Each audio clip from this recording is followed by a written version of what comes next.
வாக்கு திருட்டு 2.0 ராகுல் காந்தி பிளான் என்ன? நாட்டின் பல்வேறு மாநிலங்களிலும் காங்கிரஸ் கட்சி செல்வாக்காக இருக்கும் பகுதிகளில் லட்சக்கணக்கான வாக்காளர்களை ஆன்லைன் மூலம் நீக்கும் மோசடியை ஒரு கும்பல் திட்டமிட்டு செயல்படுத்துகிறது என்று மக்களவை எதிர்க்கட்சி தலைவர் ராகுல் காந்தி குற்றம் சாட்டியுள்ளார். அந்த நபர்கள் பயன்படுத்திய செல்போன் எண்கள், ஓடிபி விவரங்களை ஒரு வாரத்துக்குள் வெளியிட வேண்டும் என தேர்தல் ஆணையத்துக்கு கெடுவும் விதித்துள்ளார். பீகார் சட்டப்பேரவை தேர்தலை முன்னிட்டு அங்கு SIR எனப்படும் வாக்காளர் பட்டியலில் சிறப்பு தீவிர திருத்தம் மேற்கொள்ளப்பட்டது. இதில் 65 லட்சம் வாக்காளர்கள் நீக்கப்பட்டன. இதற்கு எதிர்க்கட்சிகள் கடும் கண்டனம் தெரிவித்தன. வாக்குகள் திருடப்படுவதாகவும் இதில் பாஜகவுடன் தேர்தல் ஆணையம் கூட்டு சேர்ந்து சதி செய்வதாகவும் ராகுல் காந்தி தொடர்ந்து குற்றம் சாட்டி வருகிறார். டெல்லியில் செய்தியாளர்கள் சந்திப்பில் பேசிய ராகுல் காந்தி, வாக்கு திருட்டு 2.0 தகவலை தற்போது ஆதாரத்துடன் வெளியிடுகிறேன். நாடு முழுவதும் காங்கிரஸ் கட்சி செல்வாக்காக இருக்கும் பகுதிகளில் லட்சக்கணக்கான வாக்காளர்களை ஆன்லைன் மூலம் நீக்கும் மோசடியை ஒரு கும்பல் திட்டமிட்டு செயல்படுத்துகிறது. கர்நாடகாவின் ஆலந்த் தொகுதியில் 6018 வாக்காளர்களை நீக்கும் முயற்சி நடந்திருப்பது கண்டறியப்பட்டுள்ளது. இது நீக்கப்பட்ட வாக்காளர்களின் எண்ணிக்கையில் ஒரு சிறு பகுதியாக இருக்கலாம். கோதாபாய் என்ற பெண்ணின் பெயரை பயன்படுத்தி லாகின் அடையாள எண் உருவாக்கப்பட்டுள்ளது. இதன் மூலம் அவருக்கு தெரியாமலேயே 12 வாக்காளர்களின் பெயர்கள் நீக்கப்பட்டுள்ளன. போலி உள்நுழைவு அடையாள எண், சந்தேகத்திற்குரிய வெளிமாநில செல்போன் எண்களை பயன்படுத்தியே இந்த மோசடியும் நடந்துள்ளது. அதே போல சூர்யாகாந்த் என்பவரது பெயரில் இருந்து 14 நிமிடங்களில் 12 வாக்காளர்களை நீக்குவதற்கு விண்ணப்பிக்கப்பட்டுள்ளது. அவ்வாறு நீக்கப்பட்ட வாக்காளர்கள் சூர்யாகாந்த், பபிதா சௌத்ரி ஆகியோர் உங்கள் முன்புதான் உள்ளனர் என்று அவர்களை மேடையில் அறிமுகம் செய்து வைத்தார் ராகுல் காந்தி. நாகராஜ் என்பவர் அதிகாலை 4 மணிக்கு 2 வாக்காளர்களை நீக்குவதற்கான விண்ணப்பங்களை 38 வினாடிகளில் சமர்ப்பித்துள்ளார். தனிநபர்கள் இது போல விண்ணப்பிப்பது சாத்தியமல்ல.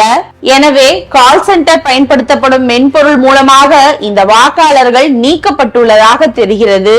பல மாநிலங்களில் தேர்தல் ஆணையத்திடம் விண்ணப்பிக்க ஒரே செல்போன் எண் பயன்படுத்தப்பட்டுள்ளது. அதே போல புதிய வாக்காளர்களை சேர்க்கவும் இதே நடைமுறைகள் தான் பின்பற்றப்பட்டுள்ளன. கர்நாடகா, மகாராஷ்டிரா, பீகார், ஹரியானா, உத்தரப்பிரதேசத்தில் இதே முறையில் வாக்காளர் பட்டியலில் மோசடியும் நடந்துள்ளது. இதன் பின்னணியில் உள்ளவர்களை தலைமை தேர்தல் ஆணையர் ஞானேஷ்குமார் பாதுகாக்கிறார் என்று பரபரப்பு குற்றச்சாட்டை முன்வைத்துள்ளார் ராகுல் காந்தி. கர்நாடகாவின் ஆலந்த் தொகுதியில் 6018 வாக்காளர்களை நீக்கும் முயற்சி குறித்து திரட்டப்பட்ட ஆதாரங்களுடன் பேசிய ராகுல் காந்தி, ஆன்லைன் மூலமாக வாக்காளர் பெயர் நீக்கப்பட்டது தொடர்பான தகவல்களை அளிக்குமாறு தேர்தல் ஆணையத்துக்கு கர்நாடக CID போலீசார் கடந்த 18 மாதங்களில் 18 கடிதங்கள் அனுப்பினர். ஆனால் தேர்தல் ஆணையம் உருப்படியாக எந்த பதிலையும் கொடுக்கவில்லை. அரசியல் சாசனம் மீது தாக்குதல் நடத்தி அளிப்பவர்களை தலைமை தேர்தல் ஆணையர் பாதுகாக்கிறார். கர்நாடக CID போலீசார் கேட்கும் செல்போன் எண்கள், OTP விவரங்களை தேர்தல் ஆணையம் ஒரு வாரத்துக்குள் வெளியிட வேண்டும். இல்லாவிட்டால் வாக்கு திருட்டில் ஈடுபட்டோரை தலைமை தேர்தல் ஆணையர் தீவிரமாக பாதுகாக்கிறார் என்பது உறுதியாகிவிடும் என்று ஆவேசமாக கூறியிருக்கிறார் ராகுல் காந்தி. ராகுல் காந்தியின் குற்றச்சாட்டுகள் தவறானவை, ஆதாரமற்றவை. அவர் கூறுவது போல வாக்காளர் பட்டியலில் இருந்து எந்த ஒரு பெயரையும் ஆன்லைனில் நீக்க முடியாது. தவிர பாதிக்கப்படும் நபரின் கருத்தை அறியாமல் அவரது பெயரை யாரும் நீக்கவே முடியாது. 2023 கர்நாடகாவின் ஆலந்த் சட்டப்பேரவை தொகுதியில் வாக்காளர்களின் பெயர்களை நீக்க சில முயற்சிகள் நடந்தன. ஆனால் அவை தோல்வியில்தான் முடிந்தன. இது தொடர்பாக விசாரணை நடத்த தேர்தல் ஆணையத்தால் FIR பதிவு செய்யப்பட்டது. ஆலந்த் தொகுதியில் 2018 பாஜகவின் சுபாத் குட்டேதரும் 2023 காங்கிரஸ் கட்சியின் PR பாட்டீலும் வெற்றி பெற்றனர் என்று தேர்தல் ஆணையம் தெரிவித்துள்ளது.